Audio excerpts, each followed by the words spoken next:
whatever people do, they always have a reason. They may not be aware of the reason consciously, but there's always a reason. If someone tries to commit suicide, there's a reason. If someone tries to hurt someone else, there's a reason. If someone is willing to work 18-hour days, there's a reason. If someone doesn't want to work, there's a reason. And here's the good news. Having dealt with literally tens of millions of people from hundreds of countries, or more than 100 countries to be accurate, I could be an idiot at this point and have to see there are patterns. There are patterns that'll make you angry and patterns that'll make you sad. There are patterns that'll excite you. There are patterns that'll make you grateful. There are patterns that'll make you completely worried all the time. There are patterns that'll make you feel so absolutely certain you can run through an effing wall. Once you know what the patterns are, you can get rid of the ones that don't work and adopt some of the ones that do more often. And that's a good part of what we're gonna do the next few days to give you perspective.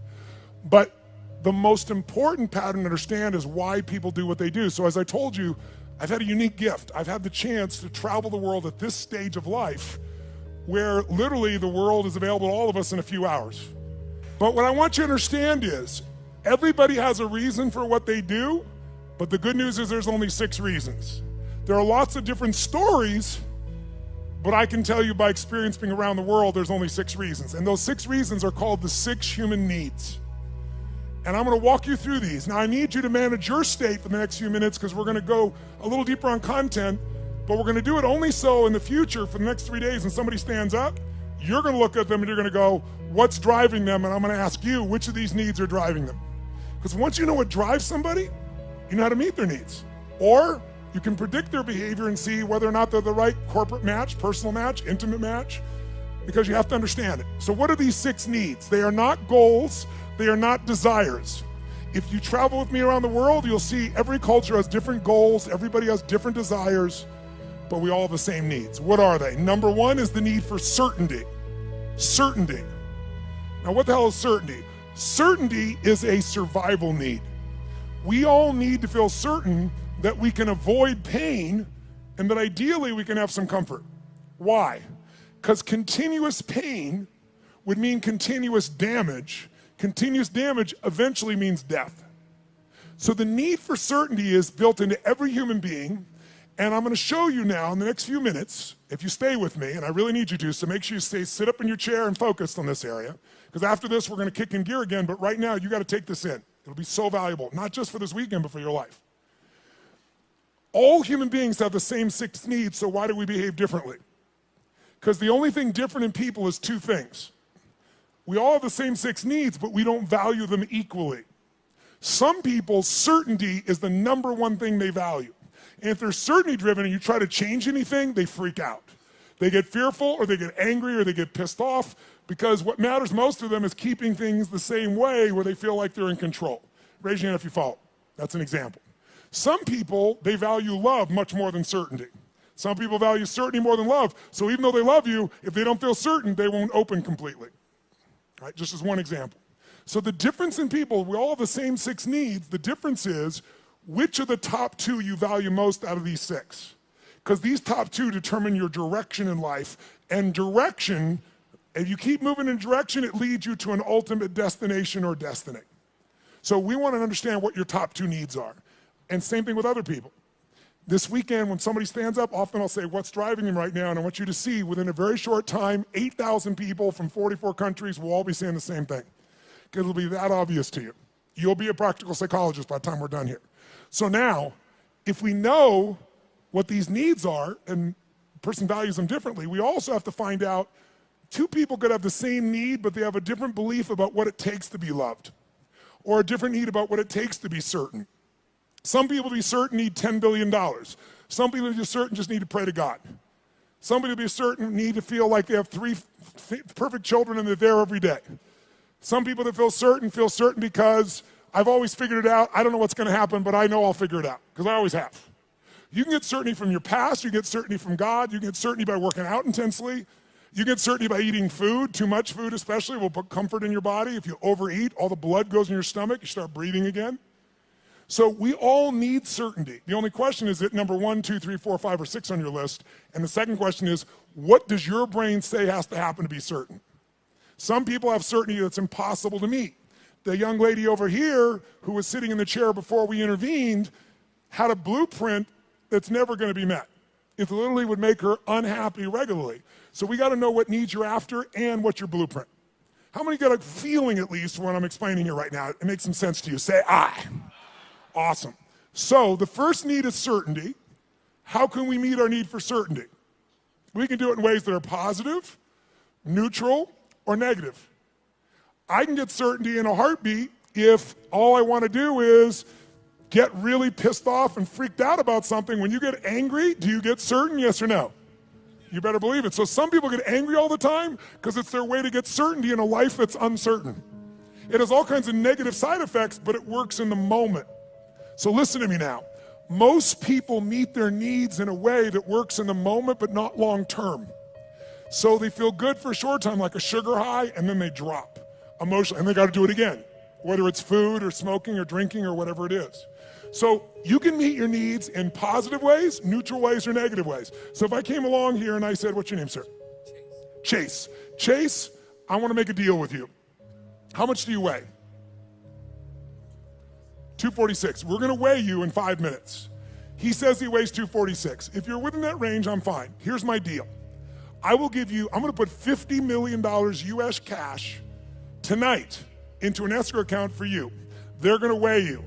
If you lose 50 pounds tomorrow morning by 8:30 a.m., you will receive that 50 million, otherwise they get it back. Can you do it, yes or no? No? Sure you can. Take off a leg, take an arm, we can get your ass there. There's no question, Chase. Is the goal obtainable, yes or no? Is it achievable? Is it obtainable, yes or no? But it's not sustainable, and that's how most people meet their needs. They use a drug or alcohol or food or cigarettes or something to get comfortable, to get certainty back. But the problem is it has side effects long term. Works in the short term, doesn't the long term. Raise your hand if you follow. Say I. So you could get certainty by overeating or smoking or drinking. What happens when you smoke a cigarette? Take a deep breath in and you blow it out nice and long and slow, full exhale. When most of you are stressed, how many have noticed that you either stop breathing or you breathe really shallow? How many have noticed this in the past? So you smoke a cigarette, and in the moment, it meets your need for comfort and certainty. It's killing you, but it works short term. That's how most people live their life. You can get certainty by working out. If you go on a run really intensely, or you go lift weights, and you push yourself, and all that blood starts pulsing through you, do you feel certain, yes or no? And what's the downside? Zero. So there are ways to meet your needs that are empowering, neutral, or disempowering. The parts of our life we don't like are problems. Why would we keep a problem? We're all capable of solving it. Why would we keep a problem? The only reason you have a problem that's stuck around is because it meets some of your needs. Not all of them, or you wouldn't want to get rid of it. But enough of them that it makes it hard to give up. It's kind of like, who's ever been in a relationship way too long? Let me see your show of hands. And how many knew it was wrong while you were there? Let me see your show of hands. So why the F did you stay there? Because of the uncertainty.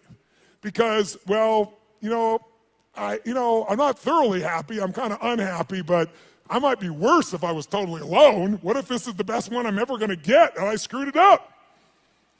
But what happened was most of you had that feeling, talked yourself back down into the relationship multiple times until one day you hit a threshold where your brain went, it was painful in the past, it's painful in the present, it's going to be painful in the future, I'm out of here. Who's done this before? Say I. So there is a threshold that we can find, and if we find that threshold, we can break through it pretty damn easily. We can shift, we can get to where we really want to go. So what I want you to get is, of these 6 needs, we all find a way to meet them. The only difference again is which are your top 2 out of the 6, and I've told you certainty so far, and what are your beliefs or rules or what's your blueprint on how to get that? Her blueprint was please everybody, which is impossible, so it won't work. Raise your hand if you follow, okay? So let's take a look. What's the second human need? Well, first of all, you can get certainty in so many ways. You get certainty by praying to God. You can get certainty by doing a ritual the same way every time. You can get certainty by lowering your expectations, saying nothing ever works, nothing ever will, everybody screws things up. You'll lose your dream, but you'll gain your need. By the way, jot this down. People will give up their goals and dreams to meet their needs. People will give up their goals and dreams. They'll even give up their own values to meet their needs. I'll give you an example. How many of you in this room consider yourself to be an honest person, very honest person? Raise your hand if you consider yourself to be very honest. Raise your hand nice and high. Okay, drop your hand. Raise your hand if you lie. Let me see your hands if you lie. You can explain this to me, will you? Here's how it works. See, in your mind, you know who you are. Why would someone lie who values honesty? No one told you to be honest. You want to be honest. Because if you think being honest is going to cost you one of your needs like love or certainty, you'll lie. You call it a white lie, but you'll lie. Who knows what I'm talking about? Now, there's some people that never lie because they value certainty of always telling the truth so much. Right? It has to do with their rules or their belief structures. Does this make sense? So tell me something. You can meet the need for certainty so many ways, right? So here's the question. You can go ahead. Here's the question. What if you were certain every moment of your life what was going to happen before it happened? What if you knew what people are going to say before they're going to say it? What if you could feel what they're going to feel? What if you knew every moment before it happened what people are going to say and do? In the beginning, that would feel really exciting. But after a while, if you know what's going to happen, when it's going to happen, how it's going to happen, tell me what you're going to feel after a while. What are you going to start to feel? Tell me. What? Bored out of your mind. That's why God, in her infinite wisdom, gave us a second human need. And that second human need is uncertainty. We have a need for uncertainty. We have a need for surprise. We have a need for variety. In fact, what's the phrase? Variety is the what of life? Spice of life. Now, how many of you in this room, raise your hand, how many of you in this room love surprises? Raise your hand if you love them. Say I. Bullshit. You love the surprises you want. The surprises you don't want, you don't want. You call them problems, don't you? So don't tell me you like surprises. You like the surprises you want. Here's my point. Can you meet more than one need with the same action or emotion or belief system? Yes or no? Write this down. Anytime your mind perceives that doing something, believing something, or feeling something meets at least three of your needs. So anytime your mind perceives that doing something, feeling something, or believing something meets at least three of your needs, then you will become addicted to that thought, that feeling, that emotion, or that action. You can be positively addicted or negatively addicted, but you're going to be addicted. Anytime your brain perceives that something you believe, do, or feel meets three of your needs, you'll get addicted to it. Now, I'm going to show you why this is important. Let's look at two needs for a second. Is it possible to meet your need for certainty and uncertainty simultaneously, even though they're opposite needs, yes or no? I'll give you an example. Who here has ever rented a movie that you've already seen? Let me see a show of hands. Get a life. Now, I've done it too. Why would we rent a movie we've already seen? We'd rent it, why? Because we've seen it before, so we're certain it's good, and we're hoping it's been so long we forgot enough that it'll be variety when we watch it again. Who knows what I'm talking about here? Say I. So you can meet both needs, but if you meet three needs, you'll become addicted to that behavior. Whether it's a good behavior or bad behavior, it doesn't matter. It'll be a positive addiction or negative addiction, but you'll be addicted. So let me give you, how do you get variety? You can get variety in positive ways, negative ways, or neutral ways. You can get variety by learning, growing, taking on a new goal, a new challenge. You can get variety through a conversation with a friend. You can get variety by praying to God. There's so many ways to get variety, aren't there? But you can also get variety in negative ways. You can smoke a joint, and maybe that's not a negative way, but it sure will change your state. But it has side effects, right? During that time, you're not going to function maybe at the same peak or understanding. Or some people use other things, cigarettes, alcohol, anything. There's so many ways to get variety. The question is, are your ways positive, neutral, negative, or empowering? How many follow? Because we all have ways of getting that variety, that uncertainty. So here's what I want you to do. Third human need is significance.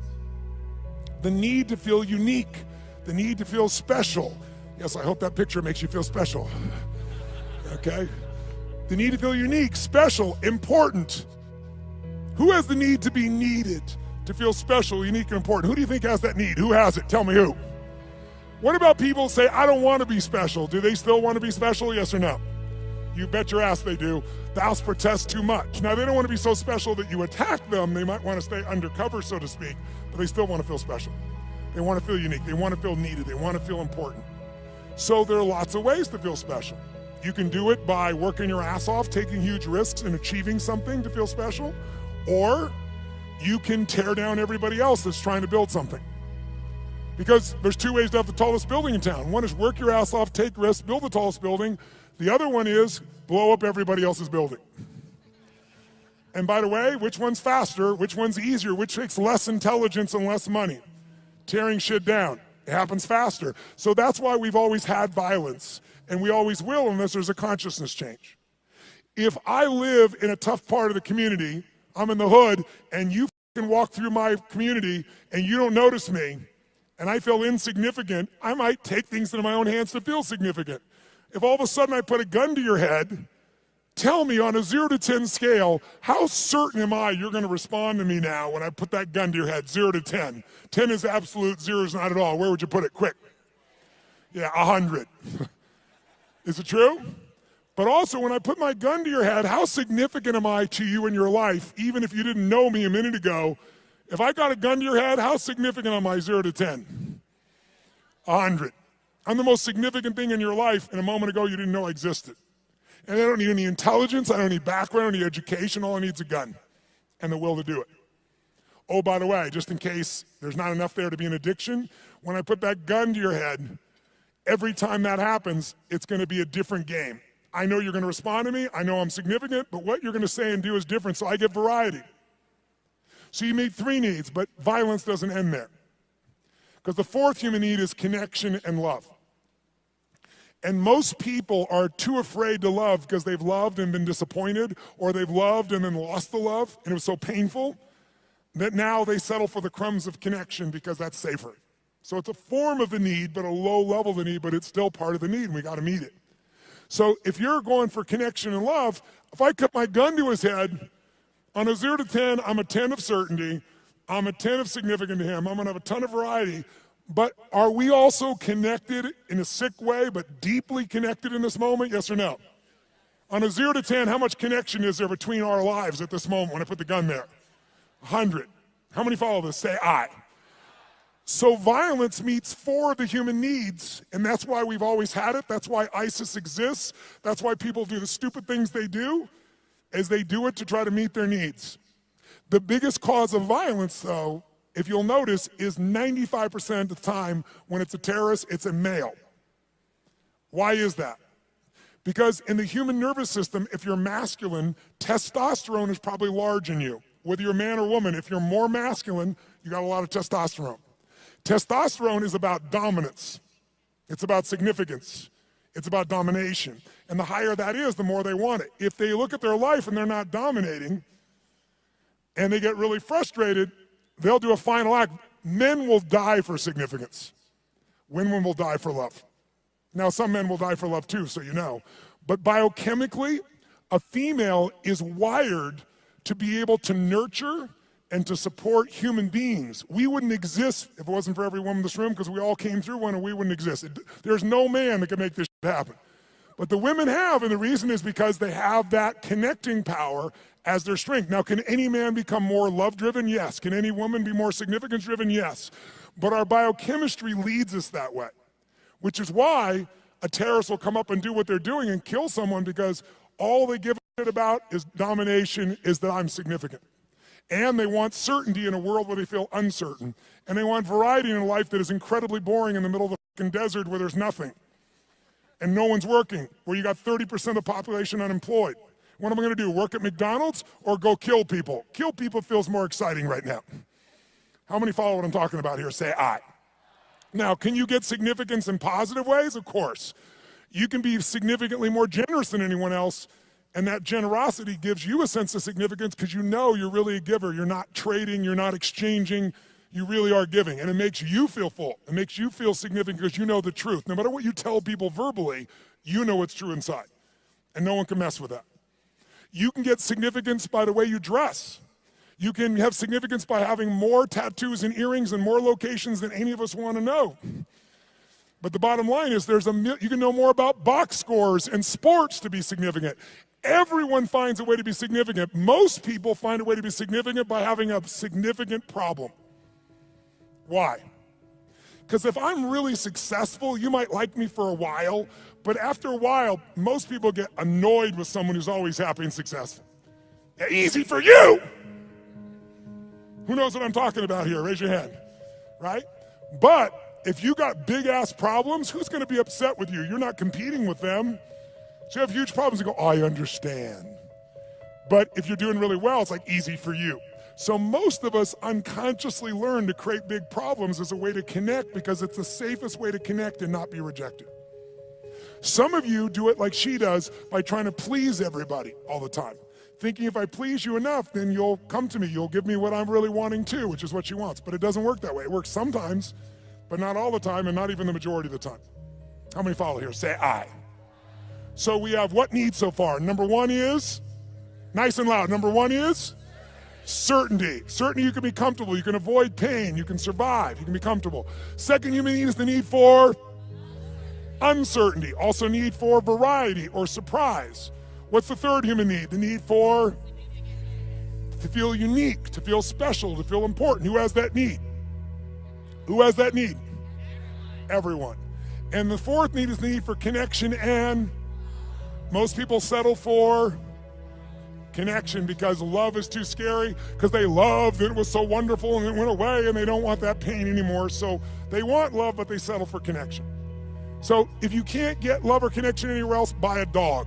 Don't get a cat, they're independent, get a dog. Is it true? You could be the dumbass owner, you can not even feed them, you can leave for 5 hours, you can leave for 5 minutes and it's like you've been gone for 6 months, they're so excited, right? So anyone can feel connection and love. You can do it through prayer, you can do it through good gifts, you can do it by dressing special, you can do it by having big problems. The only question in life is not whether you're gonna meet your needs. The only question is how. And is it obtainable or sustainable? Is it empowering, neutral, or negative? And if you want to change your life, willpower never lasts. But when something meets more of your needs, it's effortless. If you want to know what the biggest addiction is in our culture, it's not alcohol, it's not some form of prescription drug, it's not an illicit drug, it's problems. Because problems allow us to try to deal with our deepest fear that we're not enough and we won't be loved by saying, it's not me, it's this problem. It's just that I have ADHD, it's just that I've been through this, so most people meet their needs through problems. Unfortunately, they don't meet their deepest needs, because up until now, we've described the first 4 needs, which are the basic needs of your personality. But if everyone, by the way, finds a way to meet these first 4 needs, even if to lie to yourself, if you gotta work 20-hour days, you will find a way to meet your need for certainty, uncertainty, significance, even if it's just you have worse problems than anybody else, connection to yourself, you will find a way. But the final 2 needs are the needs that create fulfillment, and they are the spiritual needs, not religious, but spiritual. The 5th human need is growth. We've already said it. We grow or we what? There's no way around it. If your business isn't growing, it's dying. If your relationship isn't growing, it's dying. There are no plateaus in this life. Who's with me here? Say I. So growth is life. And if you want a one-word key to happiness, I'll give it to you right now because it's real obvious having worked with millions of people. Progress equals happiness. If you're not even where you want to be, you're still overweight, you're still financially struggling, you're still not where you want to be in your career, but you start working out. You haven't lost the weight yet, but you start feeling better, you start making progress. Or you start to change that business. Still not there yet, but you're making progress. Or change that relationship, or change your body, or change your health. Anytime you start making progress, your happiness will go through the roof. Anytime you achieve things and you don't set up something new to go for quickly, you'll lose momentum, and in a short time you won't be so happy. Because the law of familiarity will come in, and this thing that once was this big dream will now just be something that you're used to. So the purpose of a goal is not to get the goal. The purpose of a goal is who we become to achieve it. What you get will never make you happy. Who you become will make you very happy or very sad, depending upon how you approach it and what you do with your life. So our approach here is we want to grow. And then the sixth human need is the need for contribution, the need to step out of ourselves. See, how many of you in this room, when something great happens, how many of you can't help yourself, you immediately want to share that with somebody you love? How many immediately that's your first thought? Say, I. Why? Because you can only feel so much yourself. I don't care if it's sex, drugs, rock and roll, whatever it is, there's only so much pleasure you can internally have. You want to share that concert with someone. You want to share that experience with someone because by sharing it becomes more. It's more than just you. Growth and contribution are our fifth and sixth needs. They are our spiritual needs. They are the needs that fulfill us. Everybody finds a way to feel somewhat certain, some variety, some significance, even if they got to tear people down, some connection. But very few people grow continuously and contribute continuously, which is where all the joy is. How many follow here? Say I. So we're going to make a couple distinctions. But first of all, can you meet somebody and in a few minutes start to pick up which needs might be driving them most? Yes or no? Yes or no? Of course you can. In fact, I'll give you an example. I was flying, I don't know, this was probably 5, 6, 7 years ago. I was flying this small plane across the country, and I was being the pilot. And I landed in Kansas City. And I landed in Kansas. And I'm in this little airport in Kansas, and I get out of the plane, and this young man comes running out, and he's like so enthusiastic and so, just such a sweet, good soul. You know, you immediately got a great hit off this kid. And he says, what can I do for you? I told him I'm just flying through, I just need to refuel. He goes, how much do you need? I said, just fill her up. He goes, no problem, I leave. As I leave him, come around the plane to walk up the steps to go into the FBO, the fixed-based operation where I'm stopping for the moment, I'm going to go up and use the facilities, and there's a young girl sitting on the stairs here, and she looks really intense. She's gothic, you know, that goth makeup. She's got, I don't remember the exact number, but like 15 earrings on one ear, one through the nose, really intense-looking little character. So I noticed her on the way in, and as I walk up the steps, I walk by her and go inside, and when I came back out, the steps are really wide, so I sat on the step just beside her. She's like one person away, and she looks at me and goes, what do you want? I said, what do you want? She said, nothing. I said, nothing. And then we just sat there. She's like, in her space. And I said, actually, there is something I'd like to know. I said, you don't have to tell me, but I'm going to leave here in a few minutes. You're never going to meet me again. Is that your boyfriend out there? She goes, well, sort of. Like she wants him to be, right? And I said, that's nice. I said, he seems like a really, really nice kid. He's not nice. He's strong, she tells me. I said, okay, well, I think he's strong and nice. She said, well, maybe he is. I said, I'm going to leave in a couple minutes, but I'm just curious. I said, how old are you? She goes, what does it matter? I said, it doesn't, and I'm about to leave, so why don't you tell me? She said, I'm 13, and I about fell over. This girl, 17 would be the youngest I put her, totally made, makeup made up in every detail, right? So I'm like, wow. She goes, are you surprised? I said, yeah, I'm really surprised. She goes, did you think I was older? I said, yeah. I said, and that kind of saddened me a little bit for you. She said, what? I said, I don't know. I said, I'm curious. I'm going to leave here in a few minutes. And she goes, you're curious about a lot of things. I said, I am.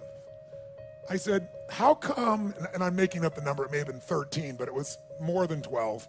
How comes 13 or 15 earrings? And she says to me, because everybody else has 5. Now, if I don't tell you anything else about this young lady, what would you say is the number one need that's driving her at this stage of her life right now? Nice and loud, go. Which one, nice and loud? How many said significance? Raise your hand. Absolutely right. You can see it easily. But people are driven by more than one thing. And as I'm watching her in this really tough-ass approach and thinking about how she's adapted to be unique and significant, I look down and I see she has a keychain, and it's a Tigger keychain. Tigger, the Disney character, Winnie the Pooh Tigger. And I go, cool keychain. And she goes, yeah. And all of a sudden I saw a little girl there for a second. And I said, Tigger, I said, where'd you get that? She goes, well, my dad got it for me. And all of a sudden, there's a 13-year-old girl there. It's totally amazing. And I said, really? She goes, yeah, I really love Tigger. I even have Tigger curtains, and I have a Tigger sheets. It's embarrassing, but I love Tigger. So tell me something. this woman's need. She meets her need for significance by doing what? Being gothic, being different than everybody else, 15 earrings, tough ass, makeup, but she's still a little girl and she has another need called certainty and comfort. And where does she get that? Tigger and her dad. And you can see it right there in front of you. After this weekend, you will never see the world the same way if you stay awake. Instead of seeing people's behaviors, you're gonna see their attempts to meet their needs. And when people do stupid things, they're just starving to meet their needs and they're finding something that isn't very effective, or it's effective short term, but hurts them long term. And because you've done this, you can have compassion. How many of you have something on your list, more than one, where you're doing dumbass things to meet some of your needs, and even though it doesn't meet all your needs, it meets some of them, and so you keep doing it? Let me see your hands here. Say, I. So we want to shift that. The Tony Robbins podcast is directed by Tony Robbins and hosted by Anna Jorg. Carrie Song is our executive producer. Tyler Culbertson is our associate producer. Jamie Carvajal and Adriel De La Torre are our digital editors. Special thanks to Diane Adcock and Mary Buckheit for their creative review. Copyright Robbins Research International.